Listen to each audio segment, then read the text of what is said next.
Nuestros servicios en línea y presencial, Iglesia Evangélica Presbiteriana de Rioja, ardía y no se consumía. Sé parte de lo que Dios está haciendo en su iglesia, alabando juntos y adorando a nuestro Señor Jesús. Martes, noches de clamor, 7 p.m. Jueves, en la palabra, 7 p.m. Domingos, 3 grandes servicios, 6:30 a.m., 10 a.m. y 7 p.m. Llénate de fe y vengamos juntos a la iglesia. Puedes asistir a nuestros servicios en Girón 2 de Mayo 930, Rioja. Bienvenido a casa.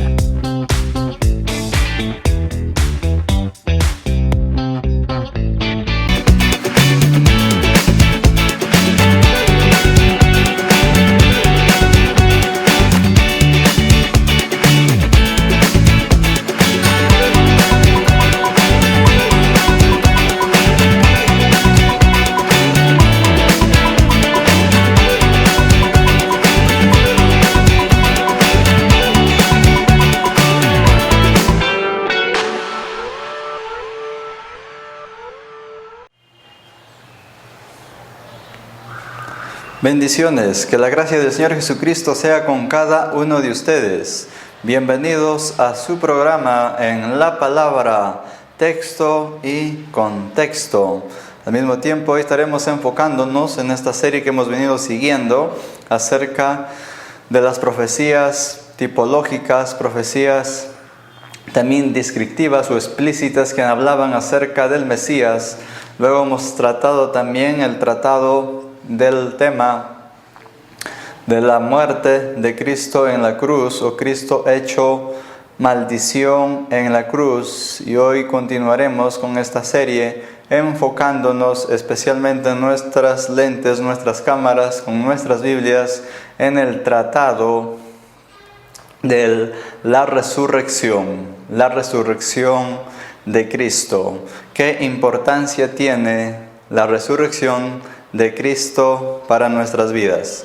Y a todos nuestros hermanos que son parte del programa por medio de la televisión y también por medio de las plataformas virtuales, invitarles en este momento a tomar sus Biblias en el libro de Primera de Corintios, capítulo 15, versículo 3 hacia el versículo 4, que estaremos haciendo este pequeño introductorio a fin de poder llegar al propósito central de lo que queremos hoy tratar, que nos enfocaremos exclusivamente en la médula que sostiene al cristianismo, la resurrección de Jesús. Muy bien, nos dice la palabra del Señor de la siguiente manera.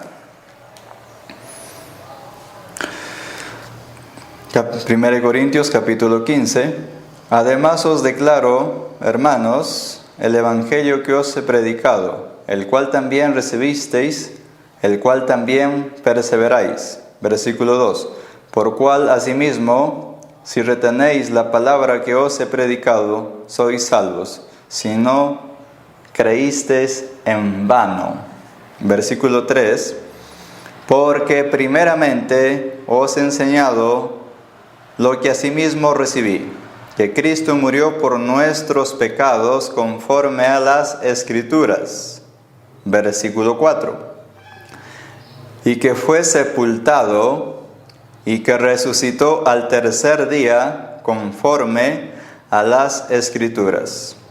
Y que se apareció a Cefas y después a los 12, después apareció a más de 500 hermanos a la vez, los cuales muchos viven aún y otros ya duermen. Muy bien. Quiero enfocarme en este enfoque que hace el apóstol Pablo, resaltando una de las sumas teológicas más importantes de todas las Escrituras. Sabemos la importancia que representa la sangre de Cristo. Sabemos que era el cumplimiento, como Pablo acá lo está definiendo, el cumplimiento de las Escrituras, tanto su muerte para redención de los pecados del mundo, pero al mismo tiempo también Pablo resalta aquí la importancia de su resurrección. Enfocándonos más exactamente a este punto, entonces, ¿qué hubiera pasado si Cristo hubiera muerto en la cruz por nuestros pecados, pero no hubiera resucitado? Los islámicos, una de las religiones que se originaron en Asia, en el Oriente, específicamente en Palestina, donde surgieron tres de las grandes religiones del mundo. Una de ellas, muy conocida y antigua, que se le atribuye, algunos la atribuyen a Abraham, otros también le atribuyen a Esdras como el fundador o mentor del judaísmo, donde salió pues el judaísmo, la práctica religiosa del judaísmo por parte de la nación de Israel.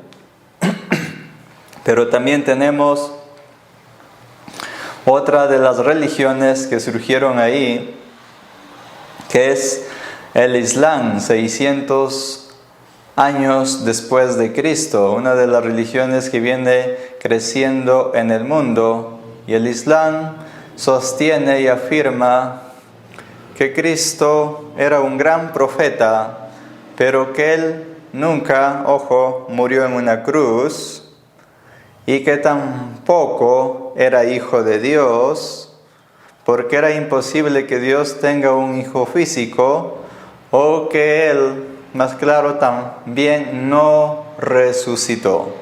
Son las implicancias que sostienen esta segunda religión que salió de dentro de Palestina, y donde Palestina, como lo estoy reafirmando, también fue el surgimiento de la religión del judaísmo. Pero de dentro de Palestina surgió también el cristianismo con Cristo. Y cuando nos enfocamos entonces, ¿qué nos distingue de estas diversas afirmaciones, de estas religiones, como en el caso del judaísmo, que ellos no reconocieron a Cristo como el Mesías y ellos siguen esperando al retorno de un Mesías del judaísmo ortodoxo dentro de la nación de Israel? Y hablando también del mundo islámico, que están ellos fragmentados por los chiías y también el otro grupo sunita, que también ellos difieren acerca de la persona de Cristo, que Él era el Hijo de Dios y que en Él estaba, ¿qué cosa?, inmiscuida todo el misterio de Dios y que Él resucitó.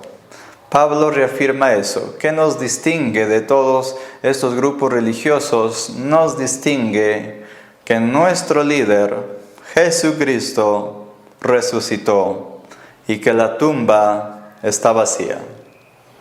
Te invito a todos nuestros hermanos que en este momento se encuentran en sus pantallas por medio de la televisión y también por las plataformas virtuales, pedir la dirección a Dios que nos acompañe en este tratado.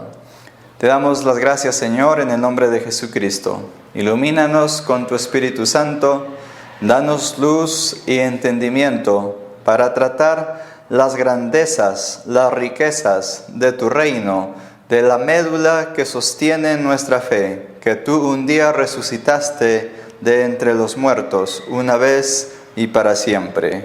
Te damos las gracias en el nombre de tu Hijo, de quien también, Dios mío, vamos a hablar en este momento.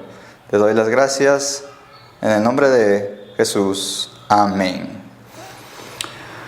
Continuando entonces con nuestro tratado de hoy, les voy a invitar a citar sus Biblias una vez más en el Evangelio de Lucas. El Evangelio de Lucas, el capítulo 24, donde Lucas hace una descripción acerca de los acontecimientos que marcaron este acto tan sublime que sostiene nuestra fe en el cristianismo, ¿Qué hubiera pasado si Cristo no hubiera resucitado? ¿Cuál sería ese gran dilema si Él no resucitó? Entonces, en esta ocasión estamos enfocándonos en ver que la resurrección de Jesús es la médula que sostiene al cristianismo en el mundo. La resurrección de Cristo es el medio que nos diferencia de las otras religiones, ya que nuestro líder resucitó y venció al poder del imperio de la muerte con esta situación que nos distingue de las otras identidades religiosas, que somos más que una religión, porque nuestro líder está vivo y estamos, ¿qué cosa?, compuestos bajo esa unión que nos hace por medio de su sangre y por medio de su Espíritu Santo que Él envió, quien es el que nos recuerda todos estos hechos históricos que marcaron un antes y un después dentro de la historia bíblica. Enfocándonos en este aspecto, entonces nosotros somos muy distintos al pensamiento islámico, somos muy distintos a la religión del budismo, del judaísmo, o cual fuera las diversas religiones que puedan alguien procesar. Nuestra distinción es que somos la única identidad de fe en el mundo que la tumba de nuestro líder está vacía. Y que de los otros líderes religiosos, su tumba está en su lugar juntamente con sus huesos que se han ido descomponiendo con el proceso del tiempo, que continúan en su lugar. Pero en el caso de Jesús, Él resucitó conforme a las Escrituras al tercer día, como Pablo lo está afirmando en el libro de Corintios. Y nos dice la palabra del Señor en esta ocasión, basándonos en este hecho, Lucas capítulo 24, versículo 1. En este momento voy a usar la traducción Las Américas. Pero el primer día de la semana, al rayar el alba, las mujeres vinieron al sepulcro trayendo especias aromáticas que habían preparado. Primeramente vemos que las mujeres, dice el primer día de ¿qué? De la semana, que representaba ¿qué cosa? El día domingo de resurrección, o sea, el Sabbat se había guardado hasta el momento que Cristo, el día sábado, Él se encontraba en la tumba, que los llaman también el sábado de gloria, que fue el último sabbat que se practicaba de acuerdo a la ley. Porque ese sabbat, ¿qué cosa? Fue una sombra, un espejismo de aquella grandeza y gloria que vendría después, que es la persona de Jesucristo, en quien fueron cumplidas todas las profecías del Antiguo Testamento.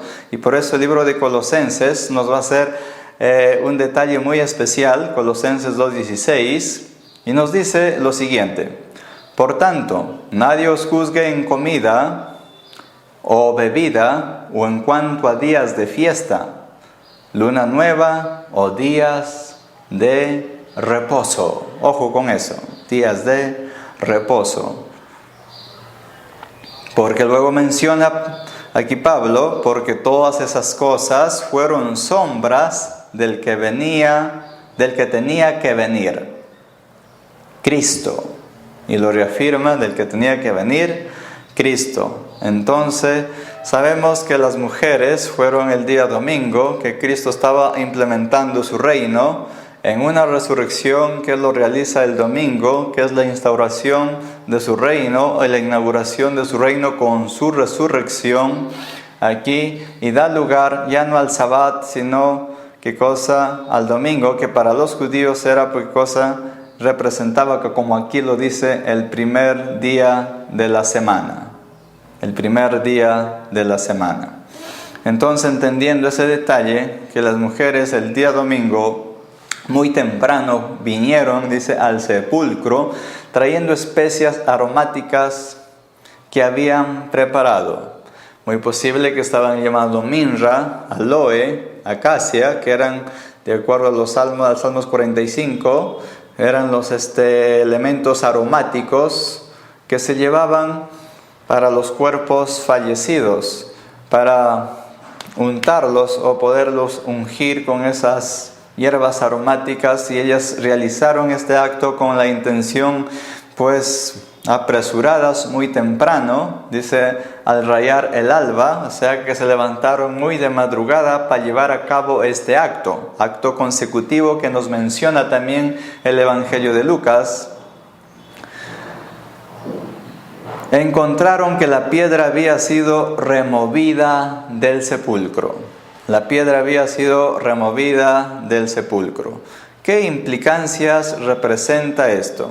Encontraron que la piedra había sido removida del sepulcro y cuando entraron no hallaron el cuerpo de Jesús. Versículo 2 y versículo 3.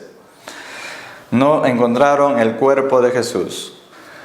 La piedra tenía un detalle.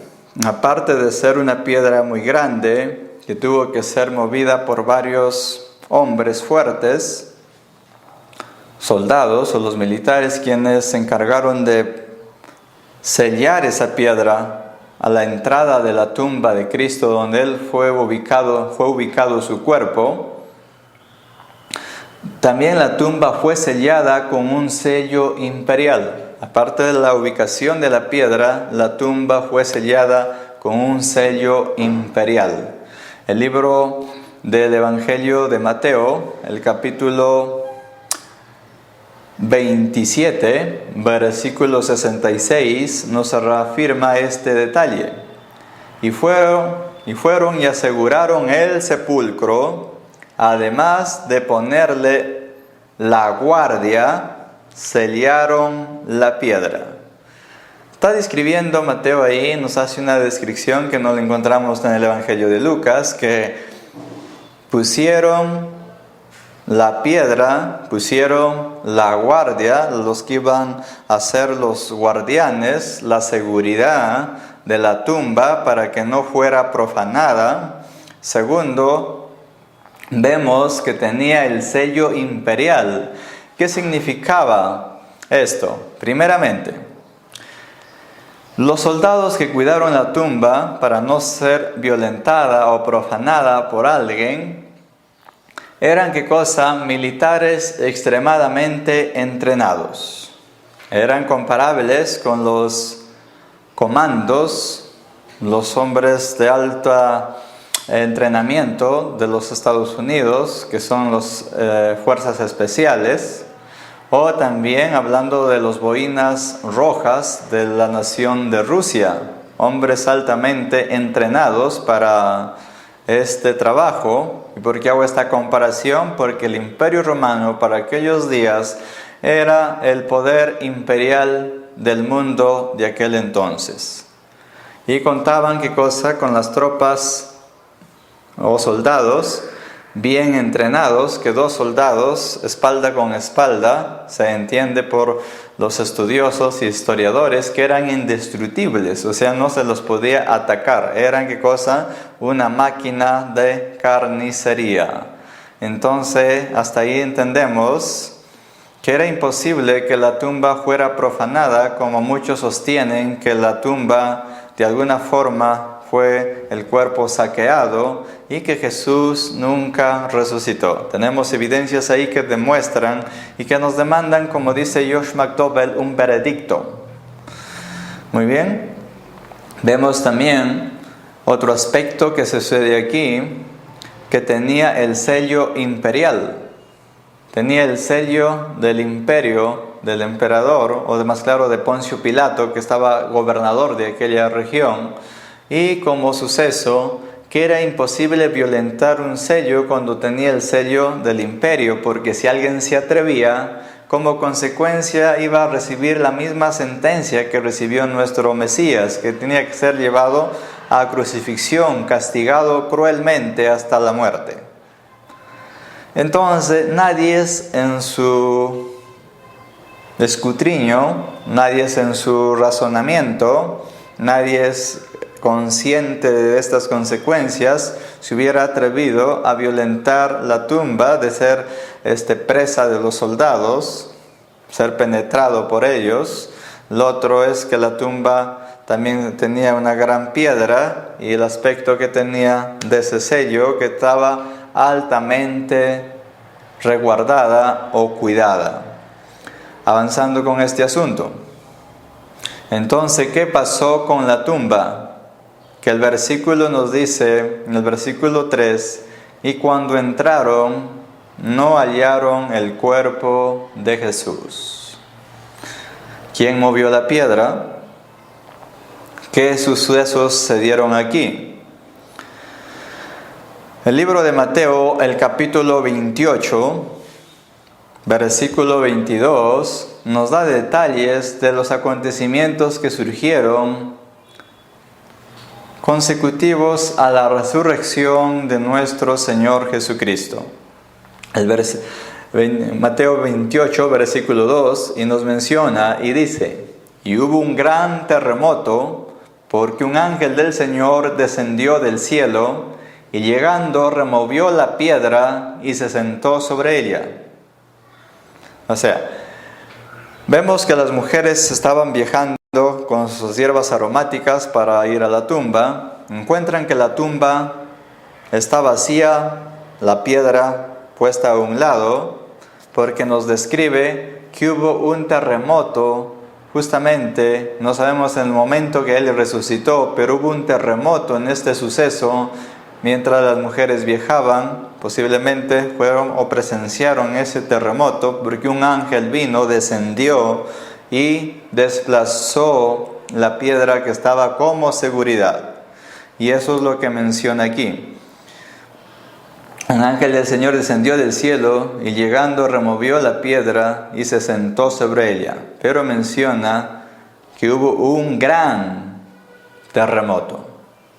Consecutivo a esto, ¿qué nos entendemos? En el versículo 4 del libro de Lucas, el capítulo 24 que estamos siguiendo, aconteció que estando ellas perplejas por esto, he aquí que se pararon junto a ellas dos varones con vestiduras resplandecientes. Sabemos que los ángeles habían desplazado la piedra y de que ellas estaban impactadas. Estaban impactadas porque encuentran que la piedra había sido movida, no encuentran a la seguridad tampoco de la tumba, y ingresan al lugar de la tumba y encuentran que la tumba estaba vacía. Para ellas fue una noticia conmovedora que sacudió y estremeció sus entrañas, porque ellas se habían olvidado de que Él iba a resucitar. Y por eso es que se afanaron en hacer todos los preparativos aromáticos para ir a visitar el cuerpo de Jesús. El detalle es que ellas ya no encontraron al cuerpo de Cristo. Mateo capítulo 28, versículo 3 nos dice algo más acerca de este asunto. Su aspecto era como un relámpago y sus vestiduras blancas como la nieve.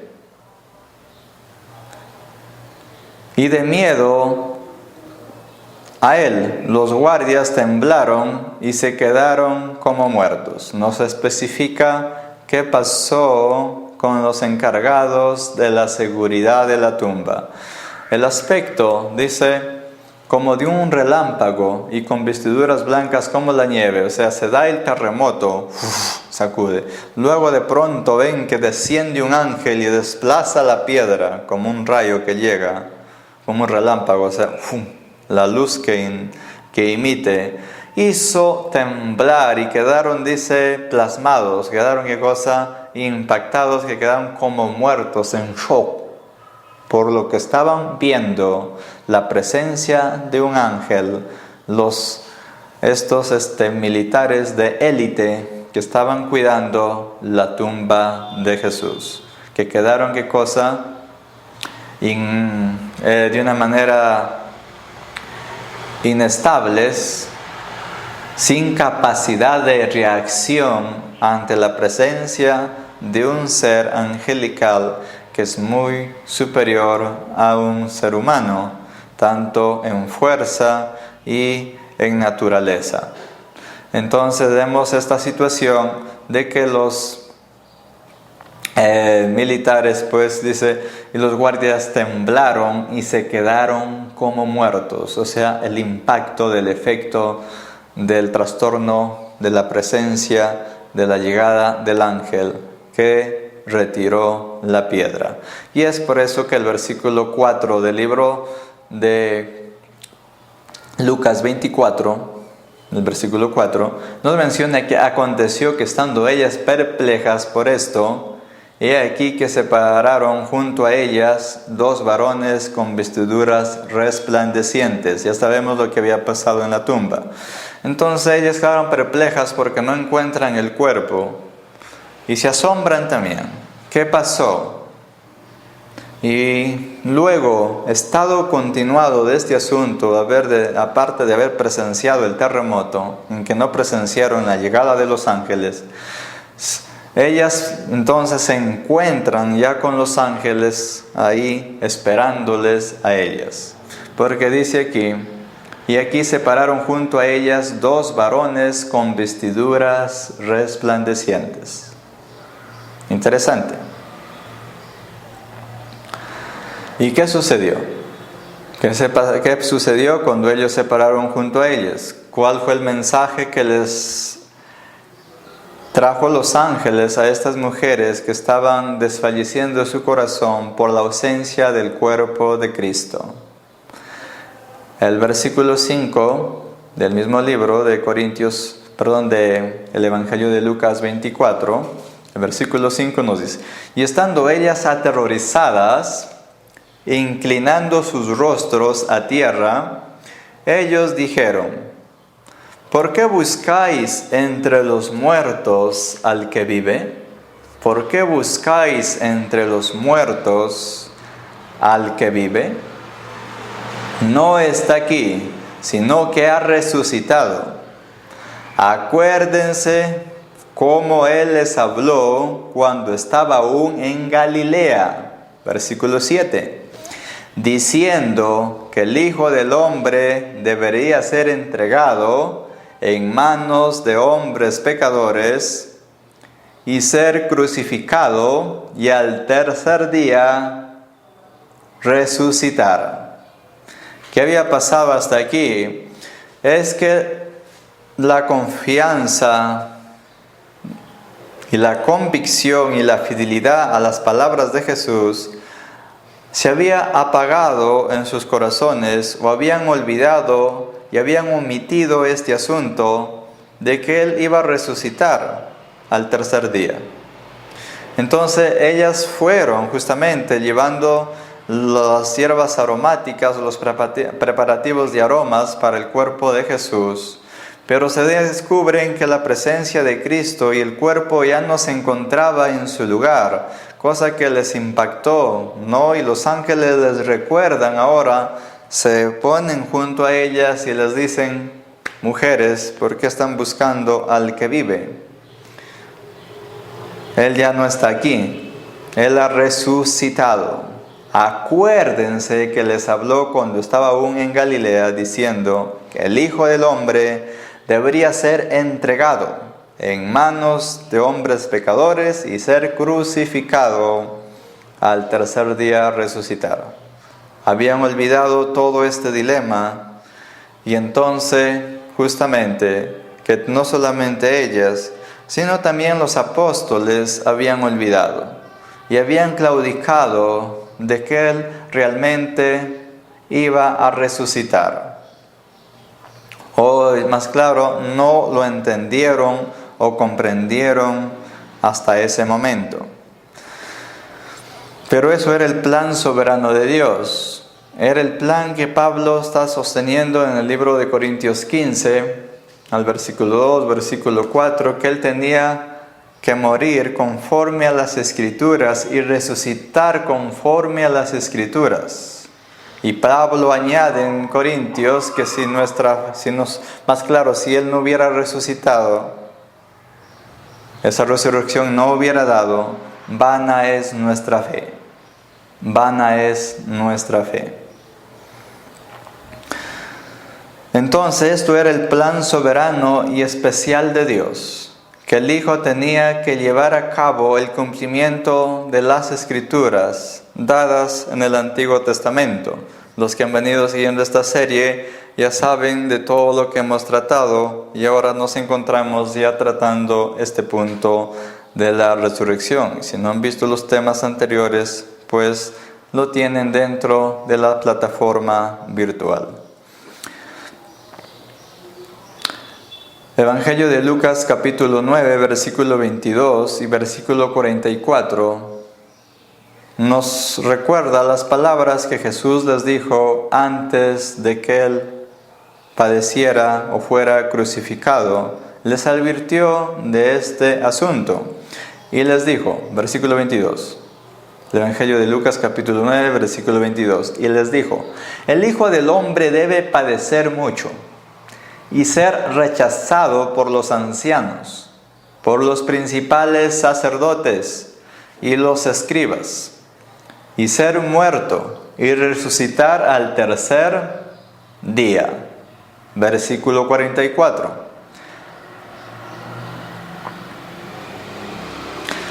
Hagan que estas palabras penetren en sus oídos, porque el Hijo del Hombre va a ser entregado en manos de hombres. Lucas 18:32. Pues será entregado a los gentiles y será objeto de burla y afrentado y escupido, y lo azotarán y después lo matarán y al tercer día resucitará. Son las palabras que los textos que le estoy mencionando en este momento son las palabras de nuestro Señor Jesucristo antes de que Él fuera llevado a juicio y sentenciado a muerte, tanto por la corte de los fariseos y saduceos y también por parte del emperador Poncio Pilatos. Vemos todas estas escenas que Él les había preparado para ese momento, pero los discípulos, como también las mujeres que participaron del ministerio de Jesús, habían omitido y habían olvidado este asunto. Tanto así que me llama la atención el versículo de Lucas, el capítulo 9, el versículo 44, que les dice, hagan que estas palabras penetren en sus oídos. Quiere decir oídos, que penetren en su cerebro, que quede en su entendimiento, no solo aquí de escucharlo, sino que penetren en su conocimiento, que lo tengan presente, porque el Hijo del Hombre va a ser entregado en manos de los hombres. Pero Lucas 18:32, el Evangelio de Lucas 18:32 nos expresa, pues será entregado a los gentiles y será objeto de burla, afrentado y escupido, y lo azotarán y después lo matarán y al tercer día resucitará. Justamente quien llevó a cabo la crucifixión fue el poder imperial del Imperio Romano a cargo de la orden de Poncio Pilatos. He escuchado algunas observaciones que dicen que él tenía el poder de detener esa crucifixión o detener ese castigo de Cristo por parte del gobernador Poncio Pilatos. Pero ¿qué pasó? Era el plan soberano de Dios que tenía que cumplirse así conforme a las Escrituras. El versículo 8 del mismo libro central que estamos enfocándonos, el Evangelio de Lucas 24, versículo 8. Entonces ellas se acordaron de sus palabras, de las palabras que les estoy mencionando en este momento. Cuando los ángeles les hablan, sus mentes se abren y recuerdan que Jesús les había anunciado todas esas cosas. Juan, el Evangelio de Juan, es un evangelio que nos esclarece un aspecto que Lucas en su evangelio no menciona. Y quisiéramos revisar el Evangelio de Juan, capítulo 20, versículo 15, para que ustedes, a la luz de las Escrituras, puedan entender de la manera consecutiva y expositiva que estamos desarrollándolo en este momento, el texto en sus propias naturalezas de cada autor. Pero María estaba fuera llorando. Evangelio de Juan, capítulo 20, versículo 15. Pero María estaba fuera llorando junto al sepulcro. Mientras lloraba, se inclinó y miró dentro del sepulcro y vio dos ángeles vestidos de blanco sentados donde había estado el cuerpo de Jesús, uno a la cabecera y el otro a los pies, o sea, en ambas partes, donde había sido puesto el cuerpo de Jesús. Versículo 13. La mujer dice: mujer, ¿por qué lloras? Le preguntaron: ¿por qué han llevado a mi Señor? Y no sé a dónde lo han puesto.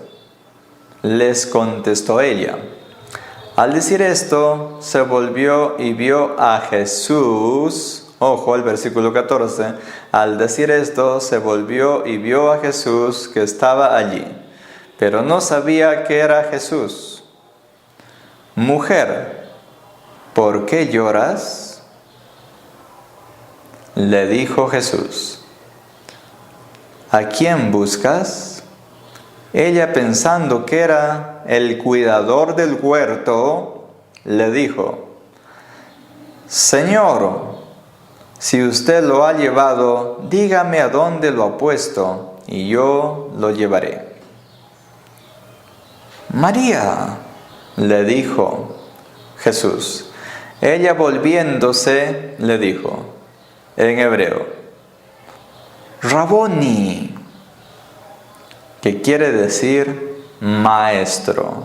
Vemos toda esa escena que no encontramos en el Evangelio de Lucas y también no lo encontramos en el Evangelio de Marcos o en el Evangelio de Mateo. Vemos en este Evangelio de Juan que nos hace una descripción de la escena un poco descriptiva de la presencia de Cristo manifestándose a María, donde María Magdalena es la participante de presenciar en primer lugar que el Mesías, el Cristo, había resucitado de entre los muertos. Un privilegio que se le dio a esta mujer o a las mujeres de ser participantes, de ser las testigos en primer lugar de la resurrección, ya que los soldados tampoco presenciaron ese acto, solo vieron el acto de la presencia del ángel o de los ángeles. Continuando, el versículo 17 dice: Jesús le dijo: Suéltame, porque todavía no he subido al Padre, pero ve a mis hermanos y diles: subo a mi Padre y Padre de ustedes, a mi Dios y Dios de ustedes. Versículo 18. María Magdalena fue y anunció a los discípulos: he visto al Señor. Y el que le había dicho estas cosas. O sea, ¿qué es lo que había pasado en este acto consecutivo? María Magdalena va y cuenta a los discípulos su experiencia de que había presenciado a la persona de Cristo, que había presenciado a Jesús y que Él había resucitado. Eso es lo que ella estaba aquí concibiendo, es lo que nos menciona el Evangelio de Juan. Fue y anunció a los discípulos y lo que Jesús le había encargado decirle a los discípulos. El Evangelio de Lucas en el versículo 9 del capítulo 24, nos va a decir lo siguiente. Y regresando del sepulcro, anunciaron todas estas cosas a los 11 apóstoles y a todos los demás. Era María Magdalena y Juana y María, madre de Jacobo. También las demás mujeres con ellas decían estas cosas a los apóstoles. Tenemos aquí 3 testigos, 3 mujeres que habían presenciado este acto de haber visto la tumba vacía, que el cuerpo del Señor no se encontraba. También vemos la escena de estas mujeres llevando el mensaje de que han presenciado a Cristo resucitado. El dilema aquí empieza, que aparte de ser las predilectas de haber presenciado la resurrección en primer lugar y en primer plano, la información de las mujeres en aquellos días no era muy apreciado. La mujer para los días de Jesús no tenía ese valor de reconocimiento como hoy en estos tiempos cuenta.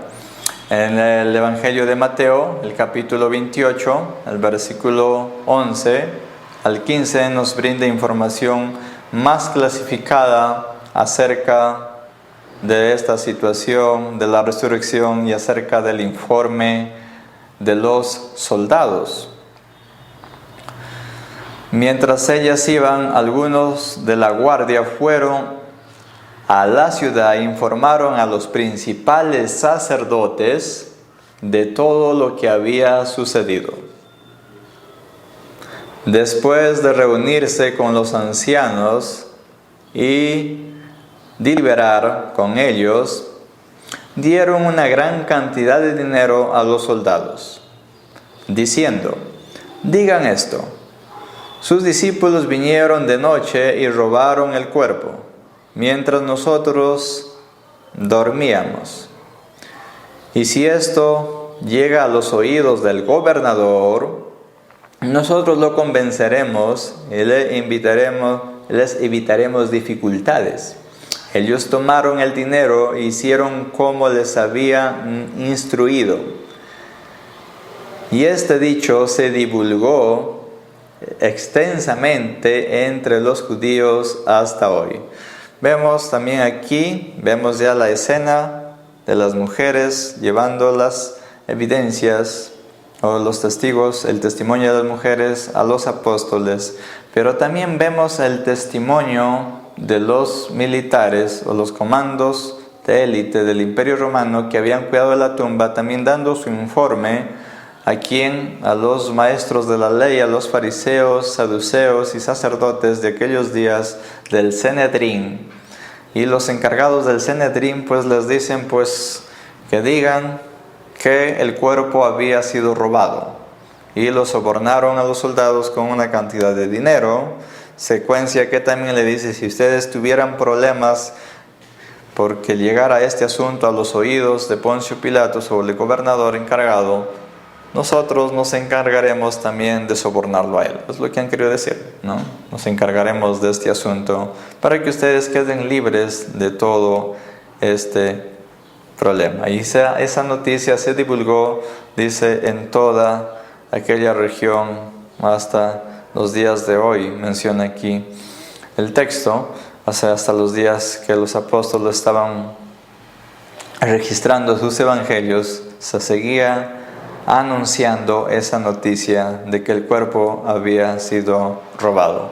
Pero hasta ahí hemos visto con muchas pinzas y detalles a la luz de la Escritura que Cristo realmente había resucitado, con evidencias abrumadoras que demuestran las diferentes ópticas de los 4 evangelios, de los 3 sinópticos y el Evangelio de Juan, que no es parte de los sinópticos, que afirman con diferentes perspectivas y descripciones la resurrección de Cristo. Justamente, podrían pensar que hay contradicciones en este asunto, pero no existe contradicción alguna, justamente porque los evangelios aquí están expresando los diferentes ángulos de cómo ellos presenciaron todo este asunto o acotaron o recibieron la información y narran de acuerdo a ello sus perspectivas. El erudito bíblico David Watton afirma lo siguiente: cualquiera que haya oído las evidencias presentadas por varios testigos de un accidente, saben que en este tipo de situación las personas difieren en cuanto a interés, fondo cultural y carácter. Tienden a observar y recordar elementos distintos dentro del cuadro general. Exactamente, muy razonable, muy detallado esa perspectiva de este erudito que nos presenta. Y eso es como decirles, alguien está manejando un automóvil y está manejando su Lamborghini color rojo y impacta con un árbol por la alta velocidad, y las descripciones de los testigos presenciales del momento pues va a ser de diferentes puntos. Cada uno va a tener una interpretación y una narración y un recuerdo de lo cómo presenció ese accidente. Versículo 11 del Evangelio de Lucas, el capítulo 24. A ellos estas palabras les pareció como disparates y no las creyeron. Como les dije, el testimonio de las mujeres para aquellos tiempos no tenía valor y no era reconocido. Y justamente se ve todavía esa escena en la vida de los discípulos, que les consideraron que estaban locas por el efecto de la pérdida del Señor y su muerte, y que estaban alucinando de que Él había resucitado. Versículo 12. Pedro se levantó y corrió al sepulcro. Inclinándose para mirar dentro, vio solo las envolturas de lino, y se fue a su casa maravillado de lo que había. ¿Qué quiere decir esto? Que el cuerpo de Jesús fue envuelto en envolturas de lino, nos describe aquí, y que el lino se encontraba en su lugar tal como había sido envuelto. Eso daba acreditación que el cuerpo de Jesús, una vez más, no fue saqueado y que no estaba ya sujeto al lino, porque dejó el lino en su lugar y para que me entiendan, como si se hubiera evaporado, salió y tomó forma y cuerpo, o más claro, su cuerpo ya no estaba sujeto a las leyes de la materia, de la física. Vemos aquí estas consecuencias que había acontecido.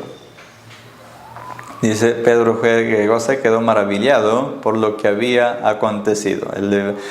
El lino es una de las evidencias forenses de que el cuerpo no fue robado, sino demostraba una gran evidencia de gran valor de que Cristo realmente resucitó.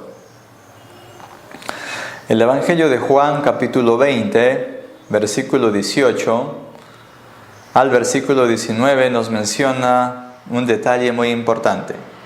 María Magdalena fue y anunció a los discípulos: he visto al Señor, y que Él había dicho estas cosas, que ella presenció, ¿qué cosa? La resurrección de que Cristo, Él había resucitado.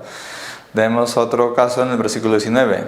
Al atardecer de aquel día, del primero de la semana, que quiere decir el domingo, estando cerradas las puertas del lugar donde los discípulos se encontraban por miedo a los judíos, Jesús vino y se puso en medio de ellos y les dijo: paz a ustedes. ¿Qué estamos viendo aquí? Que la persona de Cristo, de pronto, aparte de habérsele aparecido a María Magdalena, en ese primer día va y se aparece a los discípulos que estaban, dice, escondidos por miedo de los judíos. Eso significa que habían cerrado el ambiente, las puertas, se habían asegurado bien, y de pronto Él se introduce y se manifiesta dentro de ellos. Acabo de explicar lo que pasó aquí. Evangelio de Juan, capítulo 20, versículo 26 y 27.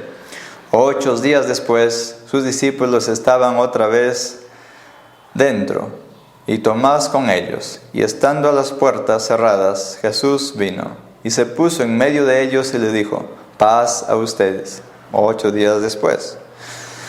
Versículo 27. Luego a Tomás: acércate y aquí tu dedo, y mira mis manos, y extiende aquí tu mano, y métela en mi costado, y no seas incrédulo, sino creyente. Vemos todas estas escenas de que Jesús ya no se encontraba en la tumba, y la tumba está vacía. Jesús ha resucitado. ¿Y qué? ¿Qué pasó? ¿Qué representa la resurrección de Cristo? Todos sabemos que resucitó. Y bueno, ¿y qué hacemos con ello?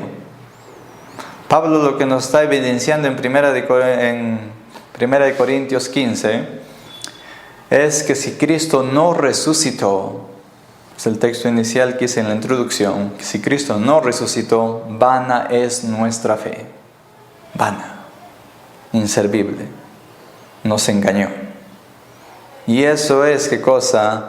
La resurrección de Cristo es la suma teológica de la Biblia, porque si Él murió, pero no resucitó, vana es nuestra fe. Y Pablo está afirmando que Él resucitó. Y vemos por evidencias la resurrección de Cristo, atestiguada por testigos hasta la muerte, hombres que dieron su vida y que impactó el testimonio de ellos a un imperio, y por las evidencias demostradas que Cristo es un hecho histórico comprobado, que Él resucitó. Y la resurrección de Cristo es ¿qué cosa? Que nos consolida nuestra salvación, de que un día nosotros también resucitaremos para vida eterna. ¿Qué pasó? ¿Cómo es que ese cuerpo puede traspasar paredes? ¿Cómo es que ese cuerpo ya no hay espacio y tiempo? Ya no hay leyes en la física que lo sujeten. Ya no existe la electromagnética para ese cuerpo. En la resurrección, el cuerpo de Jesús ya no estaba sujeto al espacio y tiempo. ¿Qué quiere decir? Que Él en este momento tenía un cuerpo glorificado. ¿Y cómo es esto? En la resurrección, tu cuerpo se sujeta a tu espíritu. Pero en el estado presente en el que estamos viviendo, mi espíritu se sujeta a mi cuerpo. En este aspecto, más claro, nuestro cuerpo es materia, y la materia está sujeta al espacio y tiempo, a los medios de energía. Más claro, mi cuerpo es un conjunto de átomos, y de alguna manera mi espíritu convive en este estado presente con mi cuerpo. Pero cuando se da este acto de la glorificación como Cristo a ese nuevo estado, ya no hay espacio y tiempo ni leyes físicas que lo sujeten. Es por eso que Él traspasa paredes o traspasa puertas, porque Él ya no está sujeto al tiempo. Él se manifiesta por encima del tiempo en cualquier punto donde se encontraban los discípulos o con cualquier punto del universo, porque ya no está limitado al espacio y tiempo. En la cuántica, una molécula, una partícula puede desplazarse de un lugar a otro. Cuando hablo de la cuántica me estoy refiriendo en el aspecto de la microscópico, en el nivel micro, donde se puede estudiar una partícula puede comportarse como una onda, donde una partícula puede estar aquí y estar aquí al mismo tiempo, la misma partícula, sin que haya interacción de energía entre una y otra, es como que la partícula está en este momento aquí en Perú y luego al mismo tiempo, instantáneamente, la misma partícula está en Japón sin que haya energía que interactúe intermedio.